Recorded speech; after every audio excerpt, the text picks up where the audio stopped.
Bonjour tout le monde et bienvenue dans cette nouvelle vidéo pour une vidéo FAQ deuxième partie. Je sais que vous l'avez attendue depuis très longtemps celle-ci, donc c'est une deuxième FAQ. Je vous avais demandé de me poser plein de questions et du coup j'ai eu tellement de questions que j'avais divisé la FAQ en deux. Il y avait une partie, beaucoup de questions sur YouTube, etc. Donc je vous ai fait déjà une première partie. Je vous remettrai la première FAQ dans le petit ici. Et cette fois-ci on passe à une FAQ plus personnelle. Je sais que vous m'avez posé beaucoup de questions personnel, ce qui est normal, voilà, vous êtes curieuse et bon, c'est tout à fait normal, donc je vais essayer de répondre à un maximum de questions. Donc c'est parti. Moi je me suis pris un petit thé, voilà, le petit, toujours pareil, hein, les Lipton, vous savez, en triangle comme ça, ils sont en thé vert, ils sont tellement bons. Prenez un petit gâteau aussi également si vous avez envie, et puis bah c'est parti, on va commencer tout de suite cette vidéo. Si ce genre de vidéo vous plaît, n'hésitez pas à mettre un petit pouce en l'air et aussi à vous abonner à ma chaîne. N'hésitez pas également à me retrouver sur les réseaux sociaux, Facebook, Instagram, TikTok. Tous les liens sont juste en dessous de la vidéo. Et puis voilà, si je vous le dis déjà, s'il y a peut-être des questions que j'ai pas répondu, vous avez peut-être d'autres questions, n'hésitez pas à me les mettre en dessous de la vidéo en commentaire, que ça soit personnel ou même par rapport à YouTube et que vous n'avez pas eu vos réponses ou vous avez encore des interrogations, n'hésitez pas, puis je ferai peut-être une autre FAQ très bientôt. Alors c'est parti. Alors j'ai listé pas mal de, j'ai mis toutes les questions ici, pas mal sont revenues un peu identiques, donc je répondrai pas à toutes les questions mais en règle générale. Alors premièrement d'ordre vraiment privé, la première était: es-tu mariée avec ton conjoint? Si oui, depuis combien de temps êtes-vous ensemble? Alors non, nous ne sommes pas mariés, nous sommes pacsés, et nous sommes ensemble depuis ça fait plus de 10 ans, ça c'est sûr, parce que nous avons cette maison là depuis 2010, donc c'était déjà un peu avant 2010, voilà. Ça fait 14, peut-être dans les 16-17 ans que nous sommes ensemble. Ça passe vite quand même, hein, ça passe très vite. Donc voilà, ça fait à peu près une quinzaine d'années que nous sommes ensemble. Comment gères-tu la charge mentale? Je trouve que tu es une personne très forte. Alors j'ai du mal à gérer ma charge mentale, enfin c'est hyper difficile. Il y a des fois où la soupape elle explose et je pète un câble.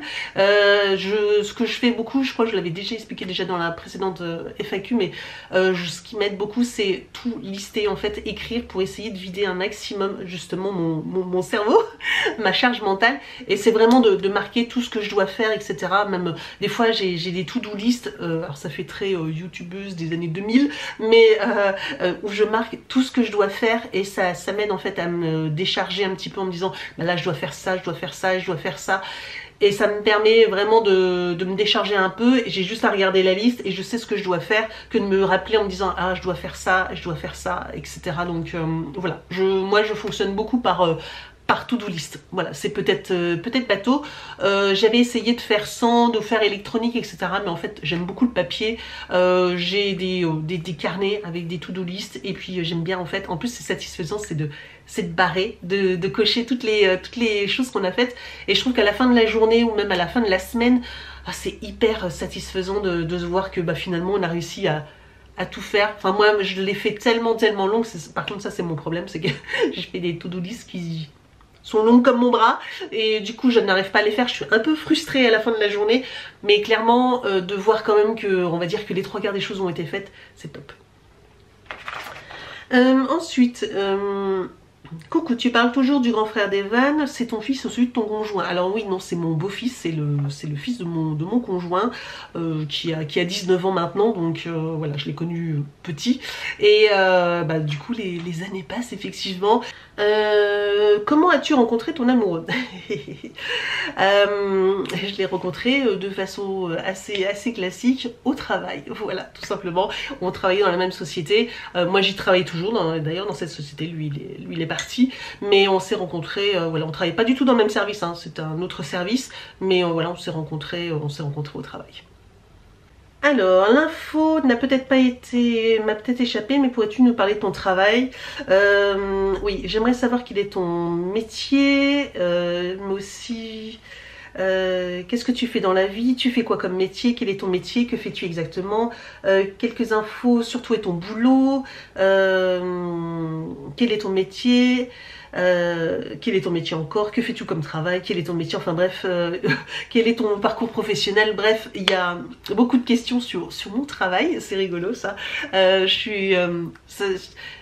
sais pas pourquoi, bah, je pense que vous voulez savoir parce que comme bah, vous le savez, YouTube c'est juste un passe-temps, c'est pas mon travail. Je m'hydrate un peu parce que je parle beaucoup. Du coup, alors mon travail, je suis assistante de gestion de production. Ça veut tout dire et rien dire. Alors dans mon travail, c'est un peu... Enfin, là où je travaille, c'est un peu... Il n'y a pas vraiment d'intitulé de poste qui représente mon travail parce qu'en fait, je fais une partie de la gestion de production, donc gestion de stock informatique. Je gère tout ce qui est matières premières, produits finis, etc. Mais de façon non physique mais informatique. Tout ce qui est traitement d'inventaire. Donc c'est pour ça aussi que, comme je vous dis souvent, moi les débuts de mois sont toujours hyper compliqués parce que bah, y a des clôtures mensuelles, donc tous les bilans à faire, etc. Et il y a aussi une partie production, parce que pour celles qui ne savent pas, je travaille dans une usine qui fabrique du papier hygiénique, donc de l'essuie-tout, du papier toilette et des mouchoirs. Et du coup donc là, je travaille dans la partie, je suis dans un service support à la production. C'est-à-dire que je travaille pas sur les machines ou quoi que ce soit, mais je travaille en bureautique, on va dire, parce que 90% de mon temps se passe derrière un ordinateur, hein, donc voilà. Après le reste, ça va être me promener sur les lignes de production pour relever certaines informations, pour aller chercher des informations, ou dans les stocks également pour les matières premières, etc., pour les inventaires. Mais sinon la globalité, on va dire que quasiment 90% de mon temps je le passe derrière un ordinateur. Et donc la partie production, c'est plus un travail d'ingénieur, c'est-à-dire que je vais m'occuper de toute la partie analyse, coût de rendement de chaque produit sur les lignes, etc. Ouais, ça va être ça, calcul de coût de rendement des produits qui vont être faits sur telle et telle ligne de production. Voilà, je ne vais pas rentrer dans les détails plus que ça, mais voilà, c'est une grande entreprise. Je travaille dans un grand groupe un groupe international, on peut le dire maintenant, parce qu'ils ont maintenant on a plusieurs plusieurs usines aux États-Unis également. Donc on n'est plus européen parce qu'on a beaucoup d'usines un peu partout dans l'Europe, en Espagne, en Grèce, en Pologne, en Angleterre, etc. Donc on a beaucoup d'usines en Allemagne, enfin bref, un petit peu partout. Et nous avons aussi également pas mal d'usines aussi également à travers les États-Unis. Voilà. Donc voilà, pour essayer de vous expliquer un petit peu ce que je fais, donc je touche un petit peu à tout et c'est hyper intéressant. Donc aussi pour expliquer un petit peu au niveau de mon travail également, parce que je pense que vous avez aussi beaucoup me posé la question au niveau de mes horaires, vous savez que je commence très tôt. Donc c'est une usine qui tourne, enfin elle fabrique des produits tous les jours, 7 jours sur 7, 24 heures sur 24. Les jours fériés, Noël, Nouvel An, les samedis, les dimanches, l'usine ne s'arrête jamais, elle travaille tout le temps. Il y a du personnel qui est en 5-8 qui font tourner donc du coup. Et effectivement, moi le matin, pour faire mes analyses, j'ai besoin de venir assez tôt pour pouvoir faire l'extraction de toutes mes analyses, pour pouvoir faire après les reportings, lancer les reportings, etc. Pour pouvoir continuer dès le matin, dès tout le monde arrive, tous les gens, tous les responsables de journée qui arrivent, on puisse faire nos réunions et avoir les bonnes données en temps et en heure, et pas commencer la journée à 14 h, mais pouvoir les faire pour que à 8-9 h on soit déjà opérationnel. Voilà, donc c'est pour ça aussi que je commence assez tôt pour pouvoir travailler là-dessus le plus rapidement possible. Nous avons donc tes métiers, quel est ton plus grand rêve? Quel est ton parcours professionnel? Alors, parcours professionnel, il n'a rien à voir avec ce que je fais, clairement. Je me suis un peu perdue dans les parcours. J'ai fait un BTS productique mécanique. Euh, donc c'est vraiment pas du tout dans le domaine actuel. Pour tout vous avouer, là je suis en train de lancer pour refaire une petite reconversion, enfin, pas une reconversion mais repasser un diplôme plus en accord avec ce que j'aime et voilà, et ce que je fais. Donc ça c'est en cours. Je vous tiendrai au courant quand ça sera vraiment d'actualité, mais voilà, c'est pour vous donner un petit peu les grandes lignes. Mon parcours professionnel, il est parti un peu à droite et à gauche. Quel est mon plus grand rêve? Si c'est par rapport à mon métier, j'ai pas, je suis quelqu'un qui n'est jamais satisfaite d'une seule chose. C'est une des raisons pour lesquelles aussi j'ai fait YouTube, c'est que j'aime toucher un petit peu à tout. Et donc, ça serait professionnel. J'aimerais faire tellement d'autres métiers me plairaient. J'avoue que j'ai même envisagé là de refaire pour mes dernières années de professionnelle, de repartir dans le professorat. Voilà, c'est quelque chose qui m'a toujours plu. Être professeur d'histoire, c'est quelque chose. L'histoire m'a toujours passionnée, j'ai toujours aimé ça. L'archéologie aussi beaucoup. Il y a une période je voulais être archéologue. Bref, et l'histoire, c'est quelque chose que j'aime énormément. Et je vous avoue que dans ma petite tête, je me dis, j'aimerais bien relancer mes études et partir en tant que professeur d'histoire. Voilà, c'est quelque chose qui me plairait énormément. Qui dit que je suis encore jeune, ma retraite elle est encore très loin, hein, mais si j'en ai une, on va peut-être pas rentrer dans le débat, hein, mais enfin voilà, on est tous concernés. Voilà, ceux qui sont nés dans les années 80, et j'ai l'impression que je crois qu'on va devoir faire une croix sur notre retraite. Donc je me dis pourquoi pas, voilà, me relancer et pourquoi pas devenir ce que j'avais toujours eu envie de faire, c'est-à-dire professeur d'histoire. Voilà, je sais pas. peut-être pas, je sais pas, mais je sais pas si j'en serais capable ou pas, mais alors après, ce serait pas ce serait pas au collège, ce serait professeur d'histoire, mais ce qui me plairait, c'est surtout à la faculté ou des choses comme ça, où pouvoir discuter, faire des conférences, voilà, c'est vraiment cette partie-là que j'aimerais faire. Voilà, si j'avais un rêve au niveau professionnel, ouais, ce serait devenir professeur d'histoire. C'est curieux, je sais pas si vous êtes étonnés ou pas, n'hésitez pas à me dire en commentaire si ça vous surprend pas, sûrement, vous allez dire mais d'où elle sort ça, mais voilà, bon, c'est comme ça. Alors après on va parler voyage, j'ai aussi pas mal de questions. Dans quel pays es-tu allé? Quel voyage à l'étranger t'as fait? Quel est ton prochain voyage? Prochaine destination de rêve pour les vacances, etc.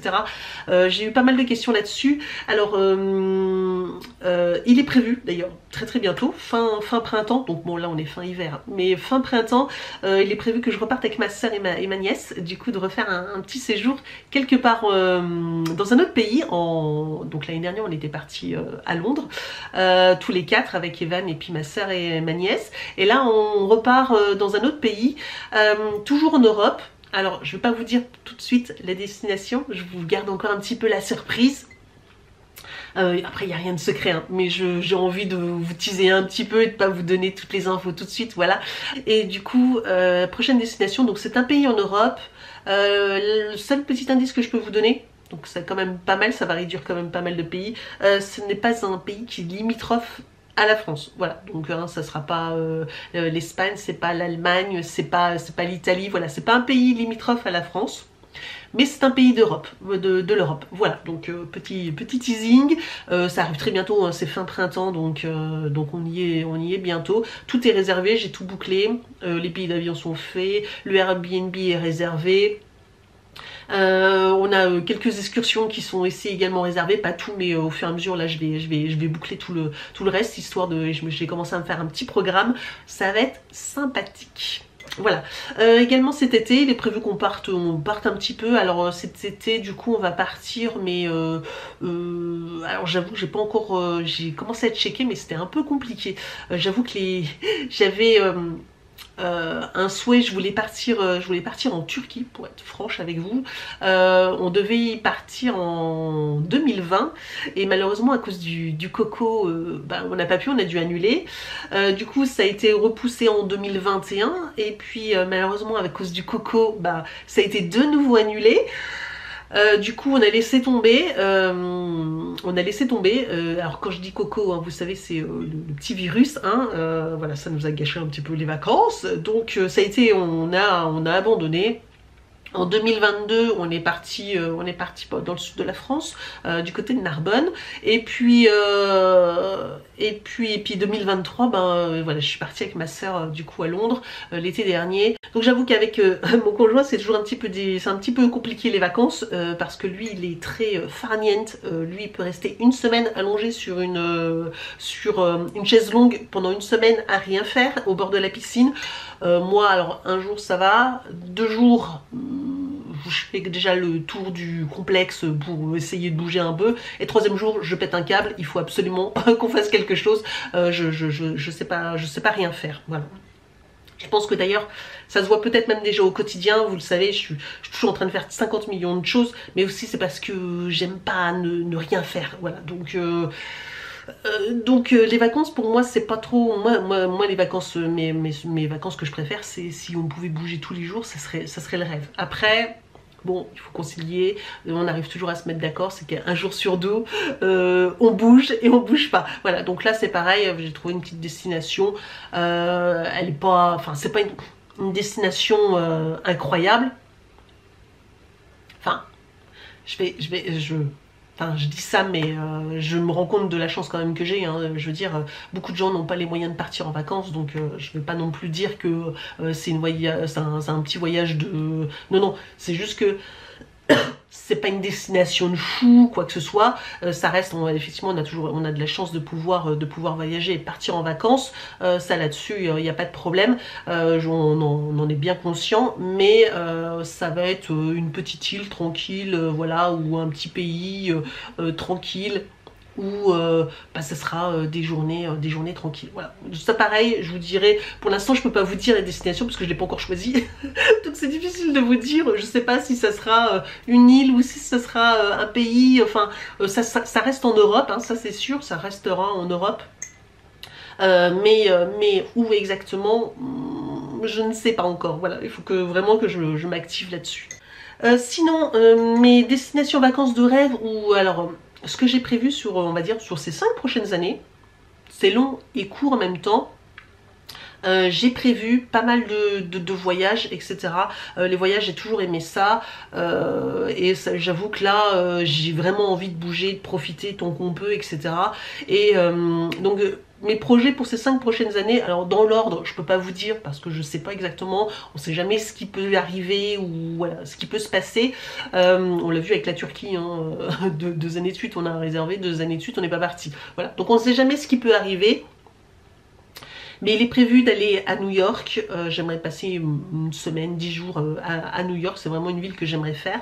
J'aimerais aussi également, alors normalement, si tout va bien, l'année prochaine, il est prévu d'aller aussi également en Corée du Sud, 2 semaines. Voilà. Donc il est prévu d'aller en Corée du Sud pendant 2 semaines. Donc ça, c'est si tout va bien, il faut encore que je commence à planifier les choses, etc. Donc j'ai pas encore débuté le projet, mais il est en tête. On est d'accord, on partira donc normalement si tout va bien. En tout cas, on est d'accord tous les deux là-dessus. L'année prochaine, on est ok pour partir 2 semaines en Corée. Donc quand les dates, je ne sais pas, comment l'organisation, etc. Puisque du coup, je vais pas passer par une agence, je vais réserver moi-même les vols, les hôtels, parce qu'en plus du coup, la Corée, on va pas rester à un seul endroit. Je vais essayer de faire un petit itinéraire pour essayer de toucher un petit peu partout, aller à Busan, etc. Rester vraiment peut-être presque une semaine sur Séoul et après ou peut-être pas, ou passer quelques jours à Séoul, puis après à Busan, etc. Enfin, essayer de bouger un petit peu partout. Et du coup voilà, il faut que je fasse encore mon planning, je l'ai pas fait, mais ça c'est un des projets, on va dire le futur gros voyage qui est prévu. Il y a aussi New York. Qu'est-ce que j'ai il était prévu, j'aimerais bien quand même tout de même aller en Turquie, donc on verra au niveau du budget si c'est possible. Et puis également c'est retourner je parle en gros voyage, c'est de retourner aussi à l'île de la Réunion. Voilà, mon île coup de cœur, celle où franchement si je devais choisir une destination pour vivre, si je devais plus vivre en France et que je devais vivre dans un pays qui parle français, je partirais directement à la Réunion. Voilà, clairement, la Réunion c'est... mon île fétiche. Je suis tombée amoureuse la fois où je suis partie et j'aimerais bien y retourner et du coup emmener ma famille, parce que la fois où j'y suis allée, j'étais pas avec eux, et du coup j'aimerais leur faire découvrir cette magnifique île qui est l'île de la Réunion. Alors désolée, je coupe un peu des fois les vidéos, mais je tousse, je me mouche, bref, je suis encore un peu malade. C'est un peu difficile hein, de faire des vidéos comme ça. Mais bon, je bois, n'hésitez pas aussi à prendre une petite pause et à boire également. Où on en est, qu'est-ce qu'il y a d'autre comme question? Alors, après c'était sur les parties, j'essayais de regrouper un petit peu hein, au niveau des questions. C'était sur tout ce qui était sur l'ésotérisme. Voudrais-tu développer le thème sur ta chaîne, le pendule, les oracles, lancer une chaîne YouTube, faire des vidéos sur les pierres, etc. Alors, l'ésotérisme, c'est quand même quelque chose d'assez très personnel. J'ai déjà fait quelques petits vidéos de présentation de tarot, etc. C'est pas des vidéos qui fonctionnent très très bien sur ma chaîne. Je vous avoue, donc à chaque fois, j'ai vraiment très très peu de vues. Je dois avoir je crois que la dernière vidéo, j'ai une centaine de vues sur ma vidéo. Alors, lancer une chaîne YouTube, pas du tout. Hein. J'ai vraiment pas le temps de gérer plusieurs chaînes vidéo. Ça sera soit sur ma chaîne ou pas du tout. C'est un peu comme, j'ai pas eu de question là sur le scrap, mais j'en ai des fois souvent en vidéo, chaque fois je fais une vidéo sur le monde du scrap, c'est un peu pareil, c'est un peu des passions, des choses que j'aime faire, mais qui sont très très peu vues en tout cas sur ma chaîne. L'ésotérisme, c'est assez, je trouve que c'est quelque chose d'assez personnel. Moi quand je pratique, quand je fais du tirage de cartes, voilà, je m'interroge, je me mets en silence dans un coin, je me fais mon petit truc, et c'est vrai que du coup j'ai du mal à devoir filmer j'ai du mal à me dire, bah tiens, je vais filmer, etc. Faudrait que j'essaye, voilà, de lancer quelques petites choses. Mais j'avoue que c'est pas forcément un domaine où je suis à l'aise avec une caméra. Voilà, donc je vais peut-être essayer. N'hésitez pas à me dire si vraiment ça vous intéresse, si vous aimeriez que je partage un petit peu plus, mais... Je vous avoue que ce que j'aimerais faire, oui aussi j'ai déjà vu, c'est par exemple faire des tirages de cartes et vous les proposer, mais plus sur Instagram, vous voyez, où vous choisissez, je fais un tirage de 3 cartes, vous choisissez la carte du jour et puis vous faire un petit bilan de la journée, donc ça oui, mais sur YouTube... ouais, je pense que je suis pas suffisamment à l'aise et assez... comment on dit, pas professionnel, mais assez expérimenté pour pouvoir faire ce genre de vidéos sur YouTube. Voilà. Ensuite, les dernières questions étaient sur ma musique. Quelle est ma musique préférée? Quelle musique aimes-tu? Quels sont tes artistes préférés, etc. Alors, de façon personnelle, les musiques que j'aime, ce sont de la musique qui bouge, beaucoup de rock. Hard rock, j'aime beaucoup aussi également. En ce moment, je suis à fond dans Imagine Dragons. Alors c'est pas du hard rock, hein, mais j'aime beaucoup ce groupe-là. Enfin, ça fait déjà quelques années. J'aime beaucoup. Voilà, c'est un petit peu Iron Maiden. J'aime beaucoup. Enfin, les trucs qui crachent quoi. Voilà, c'est vraiment le genre de musique que j'aime beaucoup. Voilà un petit peu le type de musique que j'écoute. Musique classique pas du tout. Les ballades, tout ça, c'est pas mon genre. Les musiques un peu de chanteuse, je suis pas... moi je suis plus groupe, on va dire, ouais, c'est ça. J'ai pas de chanteur préféré ou quoi que ce soit. Moi j'aime plus les musiques de groupe, de chanteurs ou de groupe, ouais, c'est ça. J'ai aussi pas mal... comme vous savez, en ce moment, ça fait déjà un peu plus d'un an que je suis à fond dans les séries coréennes, etc. Et j'ai déjà connu un petit peu, mais je redécouvre un peu la musique de la K-pop, et donc la pop coréenne, et avec leurs groupes. Et j'avoue que j'ai quelques groupes que je réécoute là, parce que franchement, je trouve que eux, les boys bands, ils ont réussi, quoi. Nous, nos boys bands à l'époque, pour ceux qui sont des années 2000, hein, c'était pas... Il y en avait certains en France, c'était pas ça quoi, hein. Je comprends pourquoi ça n'a pas forcément fonctionné en France, mais dans les autres pays ça a super bien fonctionné, et je trouve que en Corée, ils ont chopé le truc, et même pour des filles, hein, des groupes, les Blackpink, hein, pour ne citer qu'elles bien sûr, franchement, elles assurent à mort quoi, les filles elles assurent à mort. Donc voilà, c'était juste pour vous donner un petit peu, voilà, mes goûts musicaux. N'hésitez pas à me dire aussi également, j'aimerais bien savoir aussi si vous pouvez me répondre, si vous avez envie de me répondre, quelles sont vous aussi vos destinations de vacances ou de rêves que vous avez, et aussi vos goûts musicaux. J'aimerais bien avoir vos goûts musicaux pour voir un petit peu ce que vous aimez par rapport à moi. Voilà, n'hésitez pas à me dire tout ça. On va finir cette FAQ, je sais pas trop combien de temps elle a duré, mais un petit moment. Merci d'avoir regardé cette vidéo, j'espère avoir répondu à un maximum de vos questions. Je vous dis, si vous en avez encore d'autres, n'hésitez pas à les mettre sous la vidéo en commentaire, et puis j'essaierai de refaire une FAQ si j'ai assez de questions. Voilà, donc n'hésitez pas, merci d'avoir regardé cette vidéo et je vous dis donc à très bientôt, ciao.